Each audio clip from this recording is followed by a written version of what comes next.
ये जो ये इंजीनियरिंग वाला विभाग है क्या? अब जिस परमात्मा ने सृष्टि की संरचना की, उनसे बढ़कर इंजीनियर और वैज्ञानिक कौन होगा? जो भी वैज्ञानिक या इंजीनियर हैं, उनके अनुसंधान, आविष्कार और प्रयोग का विषय क्या है? प्रकृति प्रदत्त जो सामग्री है, लोहे के टुकड़े छोटे छोटे होते हैं ना, उधर चले जाइए किधर, झारखंड की ओर, छोटे छोटे टुकड़े दिखाई पड़ेंगे। खनिज पदार्थ, फिर पृथ्वी, फिर जल, फिर तेज, फिर वायु, फिर आकाश। परमात्मा के द्वारा प्रदत्त सामग्री का उपयोग करके ही तो कोई इंजीनियर बनता है। परमात्मा के द्वारा प्रदत्त सामग्री के रहस्य को जान करके ही तो कोई वैज्ञानिक बनता है। गुरुत्वाकर्षण का सिद्धांत क्या है? पृथ्वी में, जल में, तेज में, वायु में, आकाश में बहुत से सिद्धांत क्रियान्वित हैं या नहीं? उनमें जितने अंशों में जिस सिद्धांत का कोई साक्षात्कार या दर्शन कर लेता है, उस सिद्धांत को गणित का आलंबन लेकर यंत्र का रूप दे देता है, उसी का नाम वैज्ञानिक होता है। तंत्र शास्त्र में नाम है मंत्र, तंत्र और यंत्र। यंत्र के मूल में क्या होता है? तंत्र। तंत्र के मूल में क्या होता है? मंत्र। ऋषि किनको कहते हैं? मंत्र दृष्टा को। वैज्ञानिक किसको कहते हैं? पार्थिव माने पृथ्वी के कार्य, पार्थिव प्रपंच में, जल में, तेज में, वायु में, आकाश में, अहं तत्व में, महतत्व में, प्रकृति में, परमात्मा में जो दिव्य गुण, दिव्य भाव सन्निहित हैं, उनमें किसी का दर्शन जिसको हो जाए, किसी का रहस्य समझ में आ जाए, उसी का नाम वैज्ञानिक होता है। पृथ्वी में क्या क्या नियम चरितार्थ है, जल में क्या क्या नियम चरितार्थ है, सकल आश्चर्यों की पिटारी क्या है? प्रकृति। उसी से आकाश, वायु, तेज, जल, पृथ्वी की उत्पत्ति होती है। फिर स्थावर और जंगम प्राणियों की उत्पत्ति होती है। जीव विज्ञान, वनस्पति विज्ञान, ये सब क्या है? 84 लाख योनियों में जीव जाता है। ज्ञान विज्ञान का क्षेत्र असीम है, लेकिन सबका उद्गम स्थान कौन है? सज्जन। हाँ, गिरा। सबका उद्गम स्थान कौन है? प्रकृति। सब आश्चर्य की पिटारी कौन है? प्रकृति। और प्रकृति जिनकी शक्ति है, उनका नाम परमात्मा है। भगवान सृष्टि की संरचना करते हैं, इसका पालन करते हैं, इसका संहार करते हैं, निग्रह करते हैं और जीवों पर अनुग्रह करते हैं। ये 5 विज्ञान हैं। 10 मिनट और सुनिए। ऐसे विषय से पाला नहीं पड़ता होगा आप लोगों का, मैं जानता। हाँ, सिर पे चोट लगी?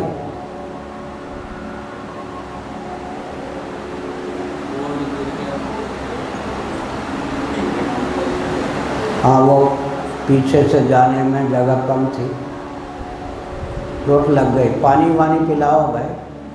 हाँ, पिला रहे थे। नारायण। तो हमने क्या कहा? रहस्य की पिटारी प्रकृति है, उस प्रकृति के नियामक भी परमात्मा है। पृथ्वी, जल, तेज, वायु, आकाश, इनके संघात, विविध प्रकार के शरीर, विविध प्रकार के कार्य, 14 भुवनों का ब्रह्मांड, इन सब में जो सिद्धांत सन्निहित है, उन सिद्धांतों को समझकर फिर सिद्धांत को यंत्र तक पहुंचाने की प्रोसेस, मेथड, प्रक्रिया, विधा को तैयार करके फिर यंत्र की संरचना होती है। यंत्र के मूल में तंत्र, प्रोसेस, मेथड या प्रक्रिया है। तंत्र के मूल में मंत्र माने तत्त वस्तुओं में सन्निहित क्या है? सिद्धांत है।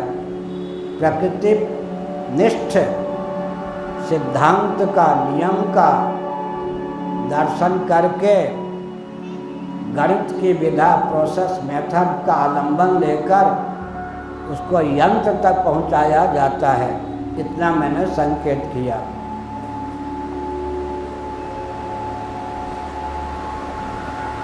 इनको एसी आदि कमरे में ले जाओ, कारवार से बैठा के, चोट ज़्यादा लगी हो तो विश्राम करने दीजिए। आप संकोच मत कीजिए, टैक्सी आदि करके या कार आदि से इनको घर पहुंचाएं।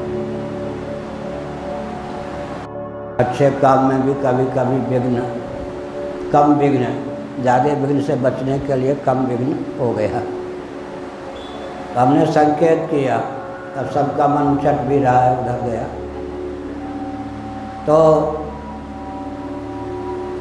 सबसे बड़े वैज्ञानिक और इंजीनियर तो भगवान है। और बात छोड़ दीजिए, शरीर की संरचना पर देखिए, विचार कीजिए। आँख अगर यहाँ भगवान बना देते तब क्या स्थिति होती? क्यों जी? आँख पीछे बना देते तो, यहाँ कर देते तो, यहाँ कर देते तो, छाती में अगर आँख लगा देते तो। कुछ उड़ीसा सरकार के प्रतिनिधि इंजीनियर मेरे पास आए, 10 महीने पहले की बात होगी।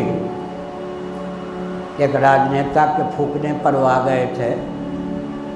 उन्होंने कहा, महाराज समुद्र की आरती स्वर्गद्वार द्वार पर मठ की ओर से नित्य होती है, वहाँ जगह प्रशस्त नहीं है। अगर 2 किलोमीटर दूर पीछे आरती आप ले जाएं तो वहाँ पर हजारों व्यक्ति आकर रोज दर्शन कर सकते हैं। तो हमने उत्तर दिया, समुद्र के ऊपर निर्भर है ना, जगह को ले लेना और दे देना। आज इधर समुद्र फैल गया, कल उधर फैल जाएगा, तब कहाँ हम ले जाएंगे आरती।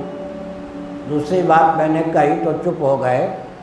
हमने कहा, देखो मोदी जी की छाती हो या आपकी या हमारी, छाती का क्षेत्रफल अधिक है और मुंह का क्षेत्रफल कम है। भगवान ने आँख यहाँ दी है, क्षेत्रफल छाती का ज़्यादा है, तो तुम पहले आँख को यहाँ जड़ के ले आओ, फिर देखो क्या होता है। क्षेत्रफल आँख का, आँख जहाँ पर है, सिर का क्षेत्रफल अधिक है या छाती का क्षेत्रफल अधिक है, तो हंसने लगे, आ वहीं आरती होगी, वही होगी। हमने क्या कहा, केवल शरीर की संरचना पर विचार कीजिए। अच्छा, आँख का क्षेत्रफल जितने सेंटीमीटर में हो गोलक का, उतने सेंटीमीटर में अगर त्वचा का क्षेत्रफल हो जाए, त्वक का, तो जीवन कैसा होगा? त्वक जानते हैं ना, जिसे स्पर्श करते हैं, बाह्याभ्यंतर आपाद मस्तक, इसका क्षेत्रफल है या नहीं? और आँख का क्षेत्रफल यही है, कान का क्षेत्रफल यही है, नाक का क्षेत्रफल यही है। इसका मतलब क्या हुआ? केवल शरीर की संरचना पर अगर कोई विचार करे यथास्थान। और एक विचित्र बात है, मनुष्यों के शरीर 96 अंगुल का, 96 अंगुल के चौवा होते हैं या नहीं? चौवे जनेऊ में 80% कर्मकांड परक, 16% उपासना कांड परक। मंत्रों के निर्वहन का दायित्व जिनको प्राप्त है, उनके लिए 96 चौवे का जनेऊ होता है। ये 96 है। हमारा आपका शरीर 3.5 हाथ का होता है, 84 अंगुल, लेकिन 4 4 4 4 4 4 4 4 ये 4 अंगुल, कमर के 4 अंगुल, यहाँ पे 4 अंगुल और जोड़ देते हैं, 96 अंगुल का शरीर हो जाता है अपने अंगुल से। मनुष्य शरीर का मध्य स्थान कौन है? यह नाभिमंडल। पशु जो होते हैं उनका मध्य स्थान छाती है। तो हमने एक संकेत किया कि मनुष्य के जीवन की संरचना, पशुओं के शरीर की संरचना पर विचार करें। बहुत बड़े वैज्ञानिक इंजीनियर हो सकते हैं, अधिक समय न देकर यंत्रों में चमत्कृति कहाँ से आई? पहिए से। यांत्रिक जगत में चमत्कार का केंद्र सबसे पहला कौन है? पहिया। बैलगाड़ी हो या वायुयान हो या ट्रेन हो या बस हो, ट्रक हो, ट्रैक्टर हो, सब में पहिए का उपयोग है या नहीं? यंत्र में सबसे मुख्य स्थान किसका हो गया? पहिए का। सबसे पहले पहिए की अनुकृति की गई, पाँव का अध्ययन करके, हाथ का और चिड़ियों के पंख का अध्ययन करके वायुयान इत्यादि की संरचना की गई है। हमने कहा यांत्रिक जगत में चमत्कार फूंकने वाला प्रथम अनुसंधान कौन है? पहिया। पहिए के आधार पर ही यंत्रों का सब आगे चलकर विकास हुआ है। अंत में यंत्र एक होता है, एक महायंत्र होता है। यंत्र के द्वारा सीमित कार्य की सिद्धि होती है, परिश्रम अधिक पड़ता है, समय अधिक लगता है। जब मनुष्यों के मस्तिष्क में समय बचाने, श्रम बचाने, सहयोगी बचाने, अधिक उत्पादन करने की भावना का उदय हुआ, तब उसने यंत्र को महायंत्र का रूप दिया। और महायंत्र का अर्थ क्या होता है? आजकल आप कार में यात्रा कीजिए, ड्राइवर अंग्रेजी जानता हो या न जानता हो, अगर वो अमुक जगह स्विच ऑन कर दे तो दिशा निर्देश उसको प्राप्त होता, अंग्रेजी में होता है या नहीं? आगे ये है, वो है, ऐसे चलो, ऐसे चलो, ऐसे चलो। उसी पर थोड़ा विचार कीजिए। दूरी का दर्शन भी वो यंत्र के द्वारा यंत्र को प्राप्त है। आँख उसका आधान कर दिया, नेत्र शक्ति का उसमें आधान कर दिया या नहीं? वाक शक्ति का आधान कर दिया गया। और आगे की चेतावनी भी दे वो बोलकर वहाँ पर बैठा थोड़ा है कि बोलता हो, सावधान, इधर है, ये है, वो है, ऐसे चलो, ऐसे चलो, ऐसे चलो, अंग्रेजी में बोलता जाता है। इसका मतलब प्रज्ञा शक्ति, प्राण शक्ति, नेत्र शक्ति, वाक शक्ति जो हमारे जीवन में है, अगर कोई वैज्ञानिक किसी यंत्र में इन शक्तियों का संचार कर देता है, तब उसी यंत्र का नाम महायंत्र हो जाता है। समझ गए? तो ऋषियों ने क्या किया कि महायंत्रों के आविष्कार को उचित न समझकर, क्योंकि महायंत्रों के द्वारा क्या होता है, महामारी फैलती है, आर्थिक विपन्नता की प्राप्ति होती है, विशुद्ध का मानक बनता है, पृथ्वी, जल, तेज, वायु, ऊर्जा के चारों स्रोत दूषित, विकृत और अत्यंत क्षुब्ध या कुपित हो जाते हैं। इसलिए महायंत्रों पर प्रतिबंध लगवाया मनु जी ने। महायंत्र प्रवर्तनम कहकर महायंत्रों का प्रचुर आविष्कार और प्रयोग होगा तो जितनी भी दिव्य वस्तुएं और दिव्य व्यक्ति सबका विलोप होगा। आर्थिक विपन्नता, मेधा शक्ति, महामारी, विश्व युद्ध की विभीषिका और संयुक्त परिवार का विलोप, मानव जीवन की अपूर्वता का अपहरण, इन सब का पक्षधर महायंत्र होता है। लेकिन महायंत्रों को विकसित करने की अपेक्षा हमारे महर्षियों ने हम अपनी अनुकृति, हमारे जीवन में परमात्मा के द्वारा प्रदत्त जो शक्ति है उसका अध्ययन करके, उसकी अनुकृति करके जड़ मशीन में डाल देते हैं, तब उस मशीन का नाम महायंत्र हो जाता है। तो देवर्षि नारद आदि ने क्या किया, अपने जीवन में योग धारणा के द्वारा दिव्यता को, चेतना शक्ति को विकसित किया। समझ गए? महायंत्रों को विकसित करने की अपेक्षा अपने जीवन को विकसित किया, चेतना शक्ति को विकसित किया। अगर देवर्षि नारद को ब्रह्मलोक से लेकर रुड़की की शिक्षण संस्थान में आने का संकल्प हो जाए, कितने घंटे लगेंगे? 1 मिनट। और अगर सचमुच में ब्रह्मलोक पहुंचना चाहें, पहुंच ही नहीं सकते आजकल। मंगल ग्रह सबसे बहुत ऊपर ब्रह्मलोक का, समझ गए ना। अपने जीवन की चेतना शक्ति को विकसित किया योग का अवलंबन लेकर महर्षियों ने। आजकल हम अपनी जीवनी शक्ति का आधान जड़ यंत्र में करते हैं। अंत में अधिक विस्तार न करके कथासरित नामक एक ग्रंथ है, कथासरित, पुराने कथावाचक उसको जरूर पढ़ते थे। कथासरित जितना भी आविष्कार हो सकता है सबका मूल रूप उसमें दिया गया है। उसमें एक ऐसे महानगर की कल्पना की गई है, कथासरित नामक ग्रंथ में ऐसे महानगर की कल्पना की गई है।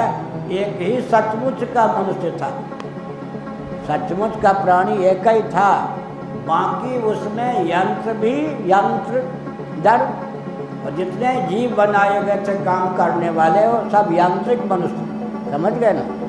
लेकिन उस मनुष्य, एक मनुष्य, एक ईश्वर सृष्ट एक मनुष्य के द्वारा पूरा यंत्रमय प्राणियों से युक्त, यंत्रमय मशीनों से युक्त, केवल यंत्र, यंत्र भी यंत्र, मनुष्य भी यंत्र, यांत्रिक मनुष्य से सारा नगर संचालन किया जाता था। इसका अर्थ हुआ कि भगवान की ओर से प्राप्त जो एक प्राणी है, जीव है, एक तो चाहिए, वो चाहे तो केवल यांत्रिक मनुष्य के द्वारा, प्राणियों के द्वारा, यंत्र के द्वारा भी पूरे व्यवहार का संचालन कर सकता है। लेकिन उसमें चेतना शक्ति वैज्ञानिक की तो विकसित हो जाती है जो यंत्र का आविष्कार करता है, प्रयोक्ताओं की चेतना शक्ति मर जाती है।